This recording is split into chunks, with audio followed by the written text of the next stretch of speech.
Hello friends, welcome back to my YouTube channel. आइए अब हम नावल का पार्ट नंबर 33 को स्टार्ट करते हैं। अगर आपको वीडियो पसंद आए तो लाइक जरूर कर दीजिएगा।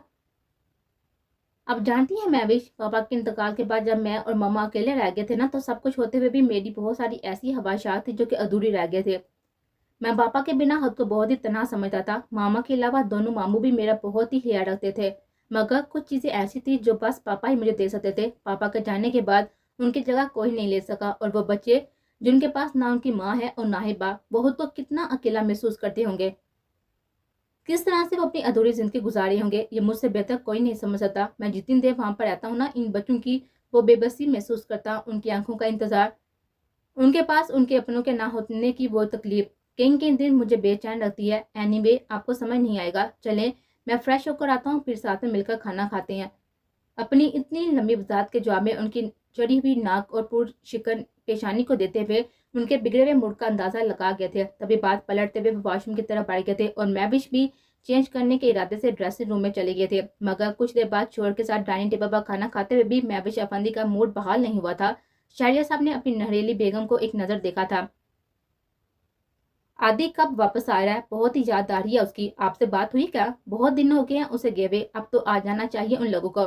वो उनका मूड चेंज करने की हाथ तक पूछ बैठे थे, क्योंकि वो अपनी अजीजा जान बीवी को अपनी वजह से इस तरह से हराम मूड में नहीं दे सकते थे। कुछ भी था, उन्हें महविश अमफंदी से मोहब्बत भी बहुत थी। वो उनकी मन चाही बीवी थे।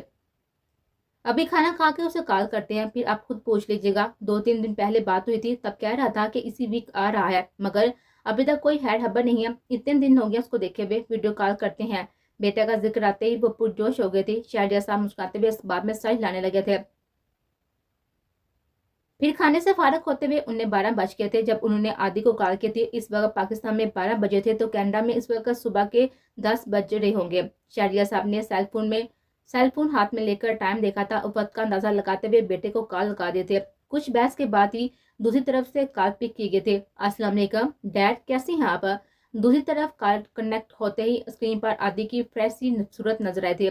व्हाइट वोलन टी शर्ट में लाइट ग्रीन जैकेट पहने हुए, अपने लंबे खूबसूरत ब्राउन बालों को जेल से एक साइड पर सेट किए, आंखों पर स्टाइलिश कागज लगाए हुए, वो नजर लग जाने की हद तक खूबसूरत लग रहा था। मैविश ने अपने जाज़िब नजर बेटे को देखकर बेसाता माशाल्लाह कहा था, जबकि शहरिया साहब भी अपने हैंडसम बेटे को देखकर मुस्कुराए थे। वालेकुम सलाम बेटा, हम ठीक है मेरी जान, तुम कैसी हो? कब वापस आ रही हो? कितना दिल चाह रहा है तुम्हें देखने का। मैविश अफंदी नहाल होती हुई नजर से बेटे को देखते हुए बोले थे। ओह माय स्वीट मम्मी, मैं बिल्कुल ठीक हूँ और कल वापस आ रहा हूँ। बस एक दिन और इंतजार कर ले। मैं आज आपको कॉल करने वाला था। अनाया आपी और आयजा आपी कैसी हैं? मैंने आप सबके लिए ढेर सारी शॉपिंग की है। और डैड, आप जॉगिंग पर जा रहे हैं कि नहीं? वो माँ को जवाब देकर बाप से पूछने लगा था। हाँ बेटा, रोज जाता हूँ। अब तुम आ जाओगे ना, तो दोनों बाप बेटा साथ मिलकर जाया करेंगे। उनके लहजे में बेटे के लिए प्यार ही प्यार था। ओके माई जंपिंग जैक, वैसे मेरे पीछे आप इतने ज्यादा हैंडसम और यंग कैसे हो गए हैं? जवान रहने का कोई सीक्रेट हाथ लग गया है क्या? वो शरारत से बाल की टांग खींचता हुआ बोला था। मैं तो शुरू से यंग एंड हैंडसम हूँ मेरी जान। याद नहीं है तुम्हारी यूनिवर्सिटी फेयरवेल में तुम्हारे क्लास पहले मुझे तुम्हारा बड़ा भाई समझे थे? वो भी शरारती अंदाज में बेटे से बोलते और एक नजर साइड में बैठी मुस्कुराती हुई बीवी को देखा था। हाँ हाँ हाँ, हाँ मुझे याद है। आपने इसी बात का काफी एडवांटेज लिया था और काफी दिन तक मामा को चढ़ाया भी था। वो हंसते हुए बोला। वैसे कहाँ जा रही हैं साहबजादे इतनी सुबह सुबह? अभी वहां पर सिर्फ 10 बज रही होंगे शायद। वो उससे नक सक से तैयार बैठा हुआ देखकर बोलते। हाँ डैड, बस जरा मार्केट तक जा रहा हूँ, मुझे अपने लिए कुछ सामान लेना था। आदि को बेसाता कल रात का हादसा याद आया था। हालिब की जल्दबाजी और गुस्से ने पूरा काम बिगाड़ करा दिया था, इसलिए आज उसे हर सूरत में हिरोसा से मिलकर अपने दिल की बात बता रही थी।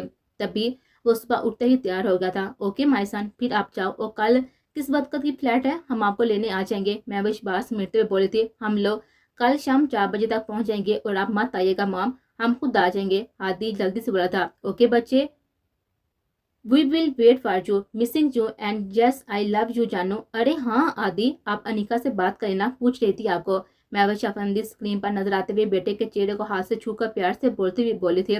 नो वे मामा, इस वक्त तो बिल्कुल भी नहीं। मैं अभी आपकी उस मेकअप की दुकान बांजी से बात करके अपना मूड डिस्ट्रॉय करना नहीं चाहता। भालू में जैसे बबल गम चिपकता है ना, बिल्कुल ऐसे चिपक जाती है वो। اور میرا اس وقت اسے اپنے ساتھ چپکانے کا بالکل بھی موڈ نہیں ہے. جلدی سے نکلنا ہے بس. Okay bye bye mummy, bye مما جان, love you and love you too dad. اپنا خیال رکھیں دونوں, اللہ حافظ. دونوں ماں باپ سے الوداعی کلمات کہہ کر وہ کال ڈسکنیکٹ کر گیا تھا اور شہریار صاحب نے اس کے انیکا کے بارے میں کیے گئے تبصرے پر مسکرا کر آ گئے تھے. اوف کتنا ناٹی ہے آپ کا بیٹا, وہ بچی اس کا کتنا خیال رکھتی ہے پھر بھی یہ اسے کسی بھی ہاتھ میں نہیں لاتا. مہوش افندی نفی میں ساری لاتے ہوئے تعصب سے بولے تھے. بچہ ہے مہوش, کوئی بات نہیں ہے, مذاق کر رہا تھا, اب سیریس مت لیں. چلیں اب رات بہت ہو گیا, صبح مجھے جلدی آفس جانا ہے, ایک ضروری میٹنگ ہے میری. ویسے بیٹے سے بات کر کے اب تو آپ کا موڈ یقیناً خوشگوار ہو گیا ہوگا. شہریار صاحب نے بیوی کو نرم محبت پاش نظر سے دیتے ہوئے کہا تھا. ہاں اتنے دن بعد اس کو دیکھا ہے نا, اور آپ نے دیکھا میرا بیٹا ماشاءاللہ کتنا خوبصورت ہو گیا ہے, بالکل آپ کی طرح لگنے لگا ہے وہ. مہوش افندی شہریار صاحب کے ساتھ اپنے بیڈ روم کی طرف بڑھتی بولتی. نہیں وہ بالکل پاپا جیسا ہے, میں نے جب اس کو دیکھتا نا مجھے پاپا کی یاد آتی ہے. وہ بیوی سے بات کرتے ہوئے سیڑھیاں چڑھتے ہوئے اوپر اپنے بیڈ روم کی طرف بڑھ گئے تھے.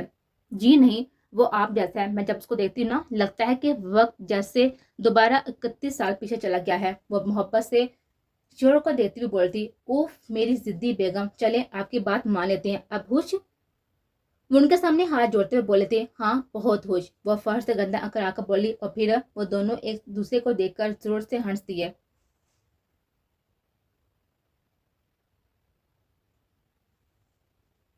گاڑی میں دو نفوس کی موجودگی کے باوجود بھی خاموشی پھیلی ہوئی تھی. گہری خاموشی. ایک وجود لب بیچے ڈرائیو کرنے میں مصروف تھا تو دوسرا وجود سر جھکا ہوئے خاموشی سے آنسو بہانے میں.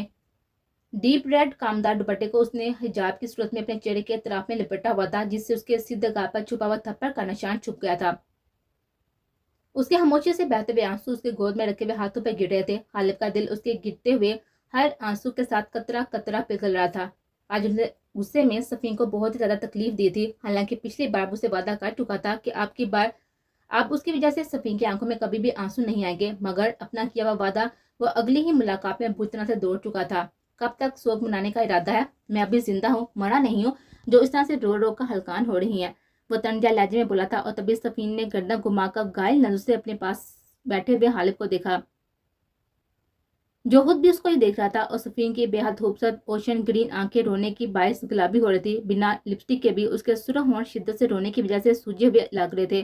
اس کا کم حسن خوبصورت چہرہ ڈیپ ریڈ دوپٹے کے حالے میں اتنا دلکش اور پورن نور لگ رہا تھا کہ غالب کے لیے اس حسین موڑوں سے نظر ہٹانا مشکل ہو رہا تھا. صفین نے ٹکٹکی باندھے دیکھ کر وہ تیزی سے دوبارہ گردن موڑ کر ونڈو کے باہر دیکھنا شروع کر دیا تھا. مجھے گھر کے سامنے والی سر پر اتار دے بس, گھر میں خود چلی جاؤں گی. میں نہیں چاہتی کہ اس وقت کوئی مجھے آپ کے ساتھ دیکھے. وہ برائی ہوئی آواز میں بولے. کیوں ڈرتی ہے مجھے دنیا کے سامنے ایکسپٹ کرنے سے؟ وہ اسپارٹ لہجے میں بولا. پلیز میں نہیں چاہتی کہ ابھی پاپا کو اس نکاح کے بارے میں پتا چلے. وہ جھنجھلاتے ہوئے بولے. پاپا کو یا کسی اور کو ہے ٹھیک ہے, اتنا تو میں آپ کے لیے کر ہی سکتا ہوں. After all you are my better half. آپ کی خواہشات کو پورا کرنا میرا فرض ہے. اسے صفین کو جتایا تھا, مگر صفین خاموش رہنے میں ہی عافیت سمجھے تھے. لیں آ گیا آپ کا گھر, اور آپ کی خواہش کے مطابق میں نے گاڑی بھی کافی دور روکی ہے, اس لیے مجھے انعام تو ملنا چاہیے. گاڑی سڑک کے دوسری طرف روکتے ہوئے غالب نے معنی خیز انداز میں مسکراتا ہوا بولا تھا, اور صفین نے گھبرا کر اس کا چہرہ دیکھا. غالب کے چہرے پر وہی دلکش اور بے ریا مسکراہٹ تھی جس کو دیکھ کر وہ خود کو بھی بھول کر بعد اس کو کھو جاتی تھی. اب بھی وہ سب کچھ فراموش کیے ہوئے ٹکٹکی باندھے ہوئے پھر سے اس کو دیکھنے لگے تھے, جبکہ اس کی محفیت دیکھ کر غالب کی مسکراہٹ اور بھی گہری ہو گئی تھی. اس نے بے ساتائی صفین کا دایاں ہاتھ تھام کر اپنے لبوں سے لگا لیا تھا, اور پھر اسے جھٹکے سے اپنی طرف کھینچتا ہوا اس کے دائیں گال کو ہر اس جگہ سے چومنے لگا تھا جہاں جہاں اس کی انگلیوں کے نشان چھوڑے تھے. اس کی گرم سانسیں صفین کا چہرہ جھلسا رہے تھے. غالب پلیز, وہ کسمساتی بھی اس سے دور ہوئے تھے. تبھی غالب نے ایک ہاتھ سے اس کا چہرہ دبوچ لیا تھا. Not again Mrs Siffin Ghalib Shah, not again. آپ کو ایک ہی بات دوبارہ سمجھانی پڑتی ہے کیا؟ مجھے یہ انداز پسند نہیں ہے. آئندہ ایسا ہوا تو یاد رکھنا, پھر میں آپ کو وارننگ بھی نہیں دوں گا, کیونکہ اب آپ بیوی ہے میری. پورا حق رکھتا ہوں آپ کو چھونے کا, انڈرسٹینڈ؟ اسے شہادت کی انگلی دکھا کر ایک ہاتھ میں جکڑا اس کا چہرہ چٹکتا ہوا بڑا تھا. صفین کی مسامت کچھ دیر پہلے کی طرح اس وقت بھی اس سے متشل کر گئے تھے, جبکہ وہ تیزی سے پلکیں جھپکتے ہوئے کار کا دروازہ کھول کر باہر نکل گئے تھے. مراد ولا جس اسٹریٹ میں واقع تھا وہ اسٹریٹ مین روڈ سے مڑ کر تھوڑی اندر کی طرف گئی تھی. وہاں پر گہری ہوتی ہوئی رات میں اندھیرا کچھ زیادہ ہی محسوس ہوتا تھا, کیونکہ ویسٹرن کنٹریز میں پرائیویسی کے حیث سے گھر ایک دوسرے سے کافی فاصلے پر بنائے جاتے تھے. اسی لیے مراد ولا کے آس پاس واقع گھر بھی ایک دوسرے سے کافی دوری پر تھے, اور مراد ولا کے باہر जल रहे ग्लोब भी काफी हल्की रोशनी के थे। ये भी मगरबी ममालिक के रहायशी इलाकों का एक अहम असूल था। खासकर पोश एरियाज में घरों के बाहर लाइटिंग कम रखी जाती थी। हालिब ने अपनी कार मुराद विला के कुछ ही दूर दूसरी सड़क पर इस तरह से खड़ी की हुई थी जिससे वो सफीन को तो अंदर जाता हुआ देख सकता था, मगर कम रोशनी की वजह से मुराद विला से कोई भी सड़क के दूसरी तरफ खड़ी हुई उसकी कार को फौरन नहीं देख सकता था। वो गाड़ी की हेडलाइट्स बंद किए हुए बिल्कुल अंधेरे वाली साइड पर खड़ा था ताकि अपनी निगरानी में सफीन को अंदर भेजकर वहीं से वापस चला जाए। अभी सफीन गेट तक पहुंची थी कि दूसरी सड़क पर बाएं साइड से एक कार तेजी से चलती हुई एंड सफीन के पास आकर रुकी थी। वो कोई बहुत ही तेजी से बाहर निकलकर सफीन के पास पहुंचा था। मुराद विला के बाहर जलती हुई मिलगुजू सी रोशनी में हालिब ने इस लड़के को पहचान लिया था। कुछ देर वो दोनों मेन गेट के साथ लगे हुए ग्लोब के नीचे खड़े थे, इसलिए दोनों के चेहरे वाज़ेह हो थे। ये वही शॉपिंग वाला लड़का था। सफीन इस लड़के को देखते ही जोर से उसके गले लग गई थी और उससे कुछ दूर खड़े हुए हालिब को लगा था जैसे किसी ने उस पर खोलता हुआ तेल डाल दिया हो। यही बात उसको आतिफ पेशान बनाने को काफी थी कि अभी कुछ देर पहले जबकि वो सफीन का शोहर बन गया था, उसका मजाजी खुदा, उसका महरम, मगर फिर भी उसके छूने से वो बेजार हुई जा रही थी। लेकिन सामने मौजूद लड़का जो सफीन के लिए गैर महरम था, फिर भी वो बार बार उसके गले का हार पहन रहे थे। कुछ देर इस लड़के के गले रहने के बाद सफीन उससे अलग हुई थी, मगर वो लड़का हाथों के प्याले में सफीन का चेहरा लेकर उसे कुछ कहने लगा था। जवाबन वो भी उससे बात करने लगे थे। फिर वो लड़का झुककर उसकी पेशानी चूमने लगा था। यानी एक बार फिर हालिब गुस्से से स्टीयरिंग पर हाथ मारता तेजी से बाहर निकला था। तभी वो लड़का भी सफीन से अलग होता हुआ लपक कर अपनी कार में बैठा और हालिब के पहुंचने से पहले ही कार स्टार्ट करता वहां से भाग निकला था। सफीन में गेट से बाहर निकलती हुई दो लड़कियों को देखकर उनके साथ ही अंदर की तरफ बढ़ गए थे। हालिब ने गुस्से से सुर पड़ती हुई आंखों के साथ ही अंदर जाती सफीन को देखा था। ये लड़की बार बार उसकी नरमी को कह में बदल रही थी। उसकी मोहब्बत के मुंह पर धोखे का थप्पड़ मार थी। अभी कुछ देर पहले ही उसके आंसू देखकर हालिब के दिल में जो हमदर्दी का जज्बा जागा था, वो सफीन की हरकत देखकर बड़ी खामोशी से सो गया था। कुछ देर पहले उसे सफीन के साथ की गई अपनी ज्यादती यानी कि नकाह का एहसास होने लगा था, मगर सफीन को एक बार फिर से उसके साथ देखकर गुस्से और जुनून ने हालिब की पूरी जात पर दोबारा से गुलबा पा लिया था। बहुत ही बुरा किया है आपने सफीन हालिब शाह, मेरे नकाह में आने के बाद भी आपने फिर से वही हरकत की। एक गैर मर्द को अपने वजूद छूने की इजाजत देकर आपने मेरी इज्जत, मेरी गैरत को चैलेंज किया है। अब देखें, आपके इसी वजूद को मैंने तोड़ फोड़ कर ना रख दिया तो मेरा नाम भी हालिब हसन शाह नहीं। बहुत ही बड़ी कीमत चुकानी पड़ेगी आपको अपने इस धोखे की। वो हशर करूंगा आपका कि आकर दुनिया से मुझ पाना पड़ेगा। जानवर कहा था ना आपने मुझे, अब मैं आपको बताऊंगा असली जानवर क्या होता है। बस सफीन को उसकी असल सजा देने का फैसला कर चुका था। शदीद तैश के आलम में उसने अपने बाएं हाथ का पंच कार की हेडलाइट पर खींच कर मारा था। एक चनाके की आवाज के साथ ही शीशा टूट गया था और शीशे के ढेर सारे टुकड़े उसके हाथ में पेवस्त हो गए थे।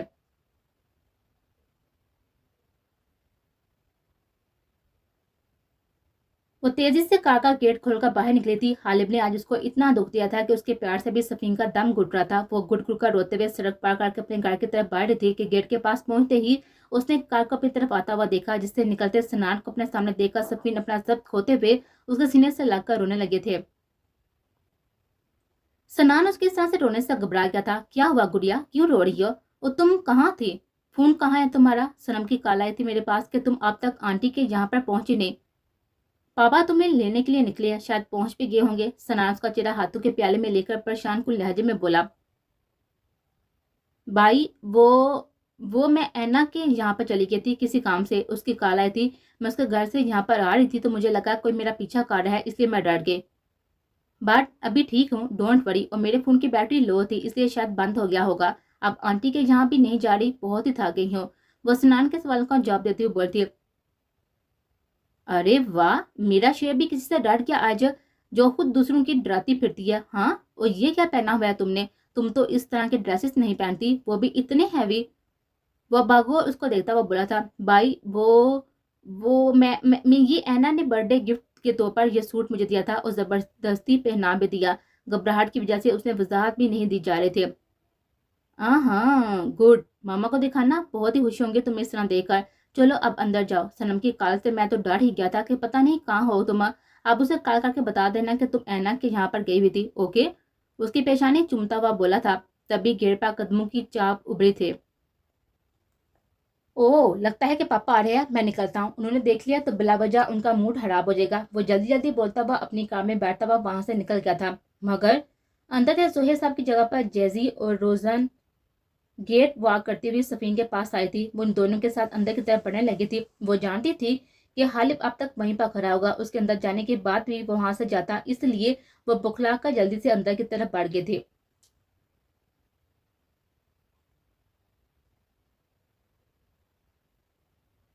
पूरी रात सड़कों पर गाड़ी दौड़ाते वो सुबह काजब के वक्त अपने अपार्टमेंट में वापस आया था। इतने घंटों के बाद भी उसका गुस्सा और जुनून खत्म होने के बजाय मजीद बढ़ गया था। उसके दिल में आग लगी हुई थी और वो अपने दिल की आग ठंडी के हुए बिना पाकिस्तान वापस नहीं जाना चाहता था। सारी रात समी हाथ से ड्राइविंग करने की वजह से पूरा हाथ पके हुए फोड़े की तरह दुख रहा था। दर्द जब बर्दाश्त से बाहर होने लगा तो अपार्टमेंट आने से पहले हॉस्पिटल जाकर उसने अपने हाथ की ड्रेसिंग भी करवाई थी और साथ ही कुछ स्पेक्टिक और पेन किलर भी ले ली थी। वो नहीं चाहता था कि कल के लिए उसके पास कोई भी ऐसी वजह हो जो उसके इरादों की तकमील में हाइल हो सके, इसलिए वो अपार्टमेंट आते ही दूध के साथ ही मेडिसिन लेकर रूम में आया था। फिर चेंज का कप फहीम के साथ ही बेड पर लेटते हुए भी उसके दिमाग की स्क्रीन पर बस एक ही चेहरा घूम रहा था, सफीन का चेहरा।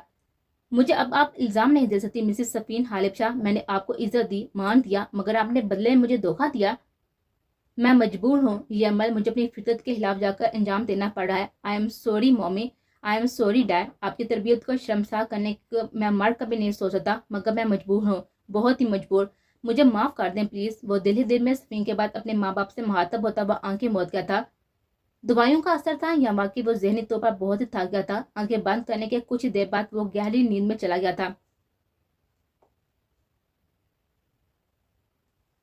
सुबह 9 बजे के करीब उसकी आंख तेज अलार्म की आवाज से खुली थी। उसने हाथ मारकर सैल ढूंढने को हाथ आगे किया ही था कि उसका हाथ घोंसे की सूरत में रकीम की नाक पर पड़ा था। रकीम गहरी नींद से हड़बड़ा कर जागा था और फिर उसने अपने सराहने पड़े हुए आदि के न्यू ब्रांडेड सैल को चपड़ कर हाथ में लिया था और जल्दी से अलार्म बंद किया था।